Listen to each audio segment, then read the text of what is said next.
Hello, first and second graders. Welcome back to Sunday School. I want you to get out your packet of papers today and pull out Bible Discoveries, Lesson 11.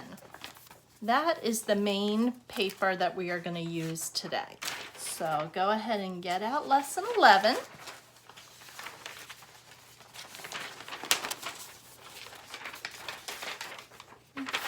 And it says at the top, oh no. We're going to do this paper together to start our day. Okay. I'm going to hold the paper close as I read some different situations. These are all hard times that people are going through. And I'm sure you have been through some hard times. We all have, especially during this last year with COVID. But we're going to talk about different ways we can get through our hard times and who is there to help us in all those situations. So on page 1, on the Oh No paper, I want you to look at picture number 1, which I'll hold close to the screen for you. And it's this one right here with the 3 kids, okay? And I'll tell you a little bit about what is going on in that picture, and you can think about what the problem is or how you would feel if you were in this situation. So let me grab my paper that I can read from while I hold the other one up next to you. Okay, so in picture number 1, it shows a boy who shows up at school dressed for pajama day, only to find out that pajama day is next week. Have you ever had pajama day at school? Or maybe you were looking forward to it for the first time this year and now it didn't happen? Maybe many days are pajama days at school for you if you are doing your learning from home this year. But what if you had shown up in your pajamas, like this boy right here, and everybody else was in their normal clothes? Show me your face. How would you feel if you got to school and realized you had your pajamas on and nobody else did? I think my hand would be over my mouth. I'd probably have some tears in my eyes as I looked down and saw my pajamas and realized how goofy I looked since nobody else had pajamas on. And look, his friends are all laughing at him. Definitely a hard day at school for that boy. Let's look at picture number 2. Okay, this is the one with the dog. So in picture number 2, this boy is afraid that the dog is going to get loose and bite him. Okay, the dog looks a little ferocious with those big teeth and probably a loud bark. Have you ever been afraid of a dog? Have you ever been afraid in general? Just something happened that made you afraid? I think we can all say that. We've all been afraid of something before. So show me with your body what you might look like if you were afraid that you were about to get bit by this barking dog. What would you do with your body? Would you jump back, put your hands up, or kind of curl up in a ball? Maybe turn and run the other way? We'd probably all have different reactions to that. How about number 3? Okay, let me fold the paper and get it a little closer to you. Can you see that? In picture number 3, the girl is very sad. Why do you think she is sad? Can you tell from the picture? What does that big green truck say in the picture? Does it say moving company? So it looks like her best friend is moving away. How do you look when you're really sad about something? Imagine if your best friend was moving away. Or maybe you're sad because somebody just passed away. Or you have to go somewhere and you wanted to be somewhere else. Show me your sad face.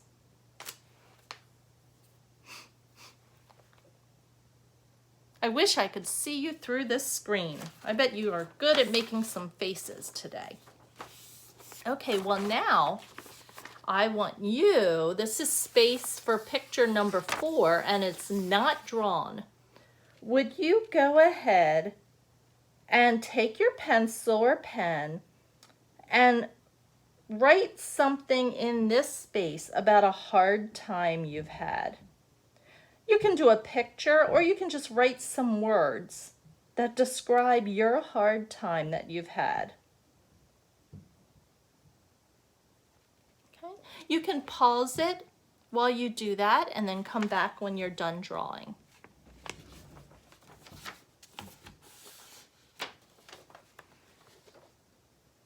Okay, so you have just drawn something about a hard time that you have gone through, or maybe you wrote some words about it. So it may be many different situations that I doubt many of you drew the same thing, because hard times are different for each person. You might have other people involved in this hard time with you, might have different attitudes, could be anger, sadness, frustration, okay? And maybe you mentioned that God helped you through this hard time. Or maybe you mentioned a parent or a friend helped you through this hard time. Well, I hope you will learn today that God will always be with you during the hard times in your life. That's what our story is going to be about today, because we can't always get away from the hard times in our life. And even as followers of Jesus, life is not easy. We are still going to have those tough times, but we are not alone. We can count on God to be with us when we're going through those tough times in our life. And the Bible tells us in our story today how Paul went through some really difficult times, and we've been learning about that over the last few weeks.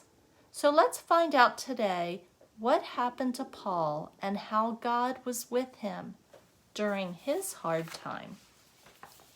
So you can see from the picture up here, it's called Shipwrecked. So our story today, obviously, is going to be about Paul on a ship. And it looks like I see some lightning in the background, some really big waves.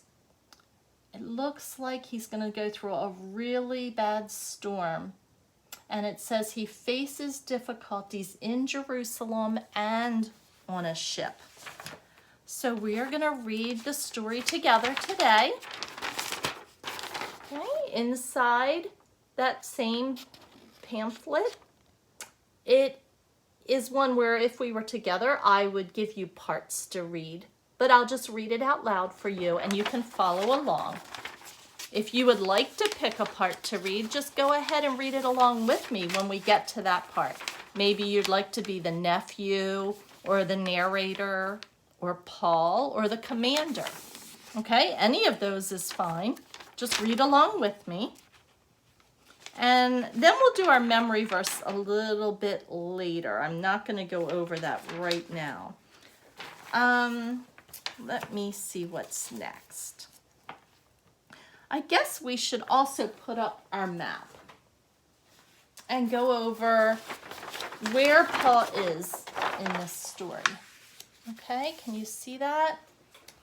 So today, let's see. Well, we know last week he was in Ephesus and Troas. Okay, right over here, just west of Galatia. Okay, he was over there. And he is going to continue to travel until he gets to Jerusalem. Look how far away this is. Okay? He's going to continue to travel till he gets way down here to Jerusalem. And then in our story today, we're going to hear some different islands mentioned. So I want to show you where they are so you can picture in your mind where this ship is sailing. The first island mentioned is Crete, and that is right here, okay? And then the second island mentioned in our story, I don't think you can even see it on the map. There it is. So Crete and Malta. Malta is just south of Sicily, okay? So he's starting way over here in Jerusalem. Then we're going to hear about Crete, and then we're going to hear about Malta. So I'll take this down for now so that you can look at the shipwrecked poster. And let's read this together.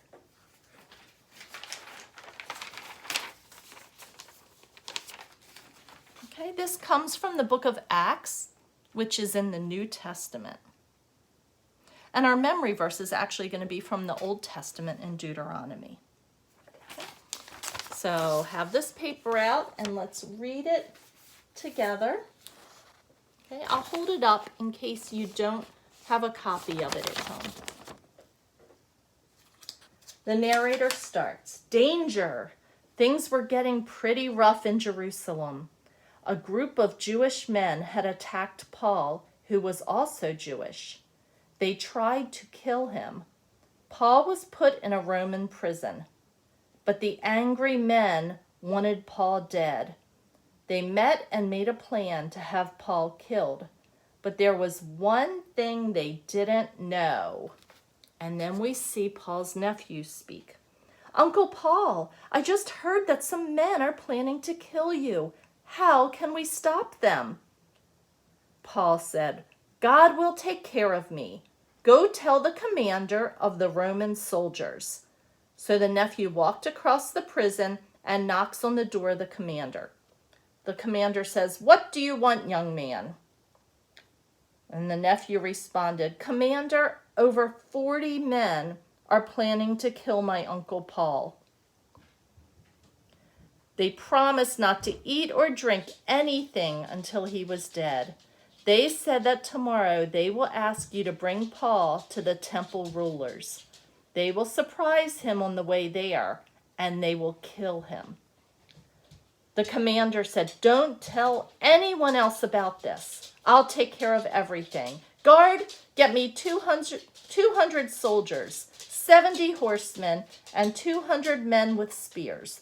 We'll get Paul out of town tonight. The narrator said that night, Paul was safely led out of town in the middle of all those soldiers. When they got to a safe city, Paul was kept in a prison while the Roman leaders tried to decide what to do with him. And they waited 2 years. Can you hold up your 2 fingers? 2 long years. They waited with him in prison, trying to decide what to do with him.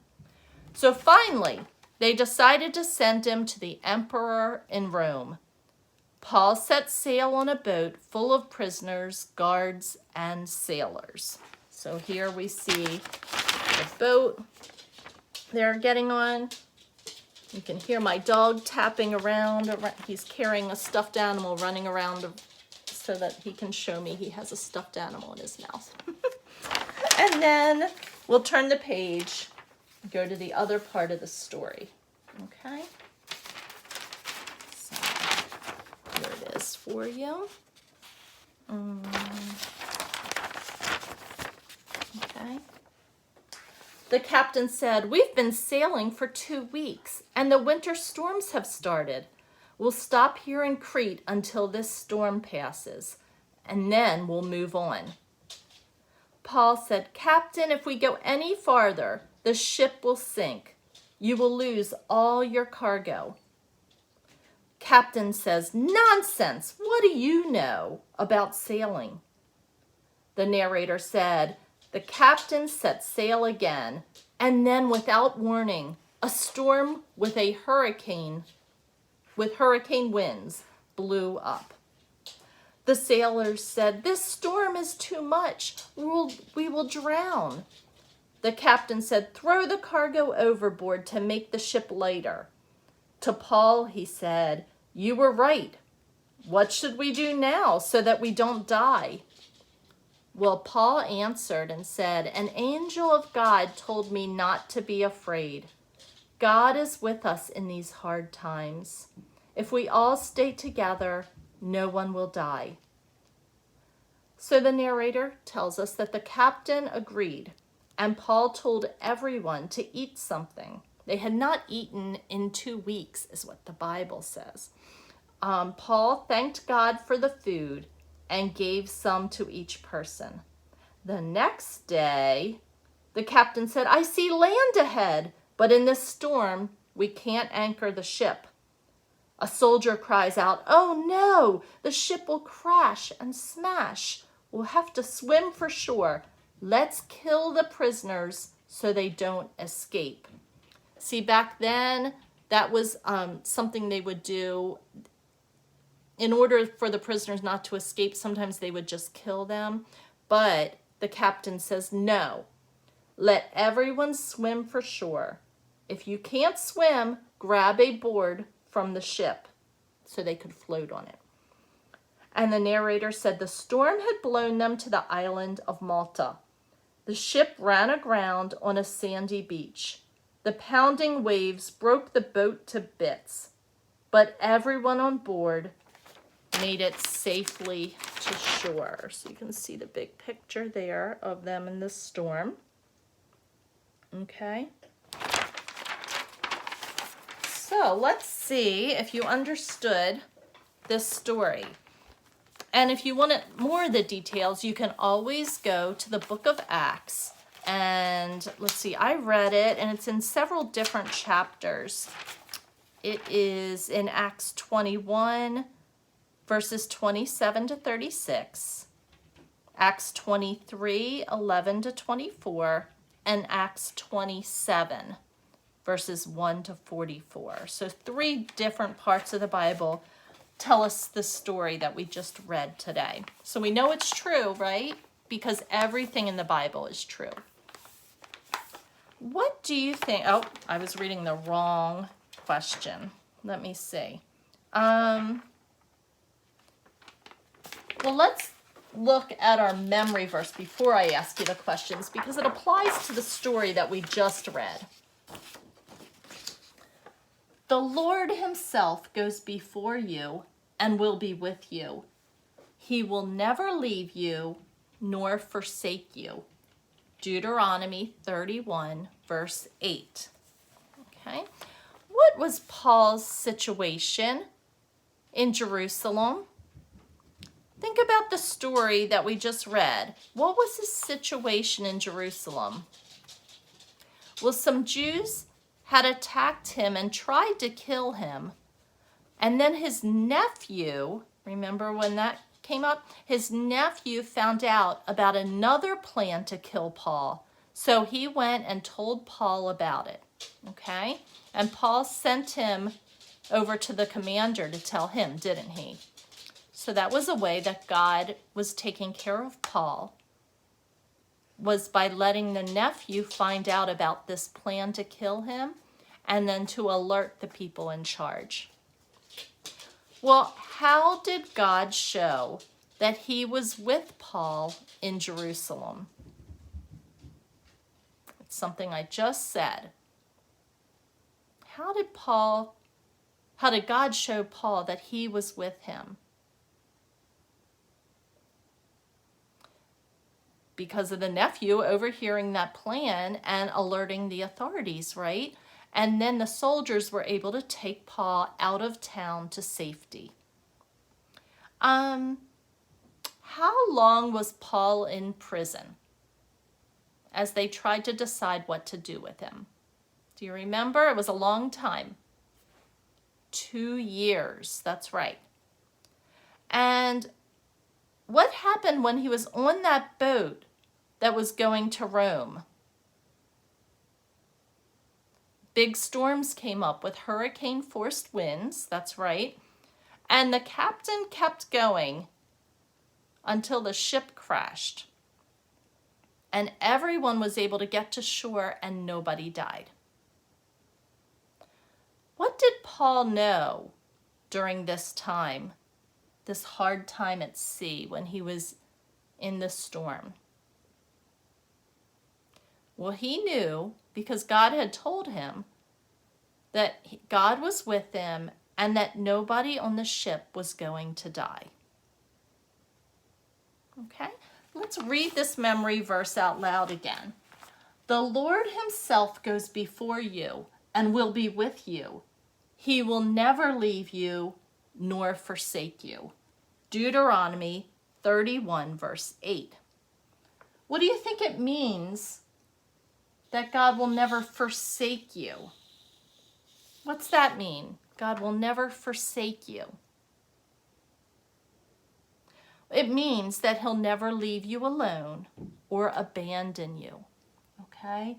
He will not abandon you. God will always stay with you during those hard times. Instead of covering up some words today, since there are so many words in this Bible verse, how about if I underline some of the words, and we'll stand up if the words are underlined as we say them, and if it's not underlined, you sit down as you say them. So let's underline, the Lord himself goes before you, and then we'll sit down as we say, and will be with you, and then we'll stand up and say, he will never leave you. We'll sit down and say, nor forsake you. And then we'll stand up and say Deuteronomy, and sit down and say 31:8. Okay, we'll do that a few times. So clear a little space so you can jump up and down. Okay, I'll try to get it nice and close to you so you can see it. Okay, are you ready? You'll see me kind of stand up behind the flannel board here. The Lord himself goes before you and will be with you. He will never leave you nor forsake you. Deuteronomy 31:8. Do you want to try it again?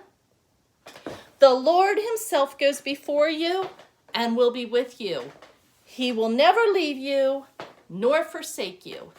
Deuteronomy 31:8. Were you doing it with me? Were you jumping up and down? I hope so. Let's do it one more time. The Lord himself goes before you and will be with you. He will never forsake you. Oh, I messed up, didn't I?